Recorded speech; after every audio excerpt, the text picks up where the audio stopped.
to go visit Grandpa up outside of Bozeman in the winters. Grandpa is this tiny little, frail old man, but he's hardy as fuck. He used to take us snowshoeing up in the mountains and carry most of the gear in this sled he pulled behind him. It was fucking cold up there, your snot would be frozen before it left your nose. The times he did convince us to go out, we ended up staying in ice caves that Grandpa had carved into snowbanks earlier in the winter. It got dark really early, and of course no campfires because ice and snow everywhere. One year we're out there camping with Grandpa and he's really on edge the whole trip. Don't ask him why, because we are stupid kids and don't think it matters. Random outbursts, yelling at us for not tying a knot right. Yelling at us for not keeping up with his insane pace. Stops hiking at about 2 p.m, nightfall isn't for another 3.5 hours. Me and brother exchange WTF looks with each other. Look around for his ice cave. There isn't one. Hey Grandpa, where are we camping? Grandpa is nowhere to be found. Can't find his footprints, which is strange because snowshoes leave enormous footprints that you can't miss. Backtrack and refollow the trail to where we were earlier. Footprints just fucking end right where me and my brother were when Grandpa told us to stop for the day. After a lot of deliberation, we decide to head back, following our tracks back to the main road, where we will somehow flag down a car and get help to find our Grandpa. We hike about an hour back the way we came. Suddenly hear voice. Where the hell have you kids been? It's Grandpa and he's pissed. Says he was hiking along and all next time he turned around, we weren't there. Says our footprints just ended about 100 paces back from wherever he was when he realized we were gone. We tell him something similar happened to us and we just got back from 2 miles ahead of us on the trail. Suddenly, he goes into wild animal hyper-alert mode. Stops talking. Eyes scanning forest around us, head pivoting side to side, trying to see everywhere at once. Get freaked out and brother starts crying. Grandpa won't respond when we ask him what's wrong, quietly muttering incoherently to himself. After what seems like forever, Grandpa starts moving again. Simply says, "Follow me," and we do. Too scared to argue, but he's going in a third direction, that is not where we came from and not where we were originally headed. We are all hiking close together, literally stepping on each other's feet, can't hold hands because of ski poles, but we would have if we could have.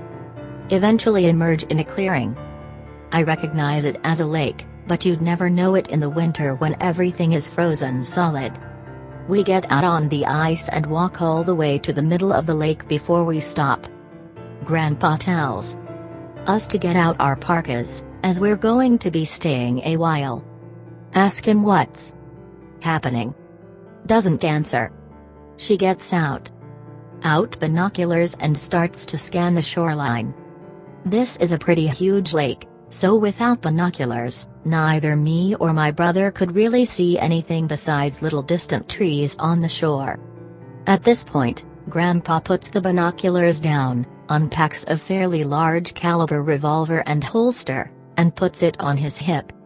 He then picks the binoculars up and points them in the same direction he was looking a minute ago. Me and my brother both look in that direction. I can barely see something moving around. No, a couple things, all of various sizes. They're all hanging on the bank though, none of them leave the thick brush surrounding the lake, or venture onto the ice. After a few minutes, Grandpa silently hands me the binoculars. When I look at the movement on the shore, I almost shit my pants. There are 3 animals. 2 are what I can only assume are wolves. Maybe coyotes, but I don't think so, the bodies are just too long, almost snake-like. The 3rd animal is some sort of all-white thing standing on 2 legs. The more I look at it, the stranger it seems. At first I took it to be a bear, just standing there on its hind legs. Then it starts walking, pacing around really, And the legs are just too long and slender to be a bear's. Sit down on, lean up against my backpack, and get a more steady grip on the binoculars. Slowly realize that whatever it is has the approximate build of a human, but the head is clearly not a human head, some sort of animal. I can't place it. Ask Grandpa what the hell I'm looking at. Brother snatches binocs away, and when he sees it, he labels it barren and wants to take a few shots at it. Grandpa says Indians used to dress up in animal furs in order to blend in with the animals they were hunting. Slightly stop shitting myself. It's just an Indian in a bear skin.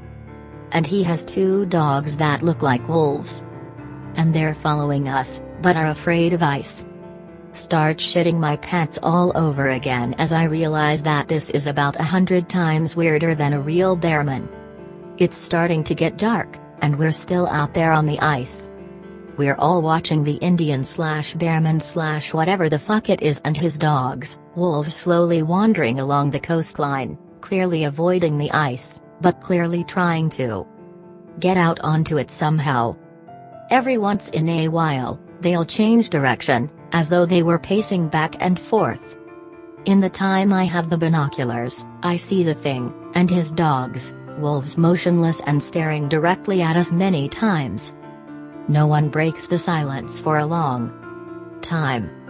When it gets too dark to see anything on the shore, Gramp relaxes, puts down the binoculars, and actually starts to make camp as though nothing had happened. Of course we don't have a tent, but we do have sleeping bags, and bivy bags to keep the blowing snow off of them, and the wind off our faces. Me and my brother look at him like he's crazy. We're going to sleep out here. I say something like, what about that guy? Holy shit, he's right over there. Doesn't matter, we spend the long night in that exact spot. Next morning, we can't locate any animals or bearmen after 45 minutes of scanning the trees around the lake. Grandpa deems it safe enough to head back by now, and since he knows these woods so well, we take a different route back to the main road than we took to get there. After 1 mile, he's doubling back, staring at mountain tops and measuring angles between them with his arms, and I'm convinced he's lost. In the next moment, several things happen all at once. With no warning, a huge moose gallops out of seemingly thin air and almost crushes my brother, managing to push him on the ground. Grandpa collapses for an unknown reason. The 3 of us form a triangle, and in the middle is a slender person covered in all white fur, like a polar bear, and with a bear head, or maybe a mask, but it looked pretty damn lifelike. The 2 wolves, I'm sure they're wolves now, are circling at a distance, or rather, one is circling. I don't see the other. Bearman lets loose a scream like you imagine Bigfoot might make when caught in a bear trap. Grandpa half sits up, points revolver, and fires off 3 shots at the thing in rapid succession. Huge puff of snow like a silent explosion, and can't see anything for a few seconds. Now a second moose goes hurtling through, and after it's gone and the snow has settled down, the bearman is gone too. No traces of blood to be found. Can still see the one wolf. Pretty far away, but it's still circling. We proceed to book it out of the woods, taking the shortest and most direct route off the mountain. Think that Grandpa isn't really sure about where he's going, but nobody gives a shit, we have to keep moving. Still think I see the wolf out at the edge of my vision, several hundred feet out through the trees, or maybe it's both of them. We eventually do get back to Grandpa's car. Turns out he did know where he was going. It's been covered in fresh snowfall since we left it there. There's 10-inch paw prints all the fuck over it and around it. Nope. We clean off the snow and see that there are dents in the hood, like hail fell on it, but they're right under where the paw prints were. Nope.tar.gz.biz.nope. On the drive home, we all swear to never speak of this to Grandma or to my mom. Have to swerve out of the way of a huge roadkill. Almost drive off the road. The thing in the road is a huge mound of fur with no distinct animal-like forms. No head, no legs, no tail. Blood everywhere. Looks like a giant skin thrown over a giant mound of flesh. It moves. Nope. Grandpa peels the fuck out, drives home 30 miles per hour over the speed limit, and we never look back. Stop just in time. End.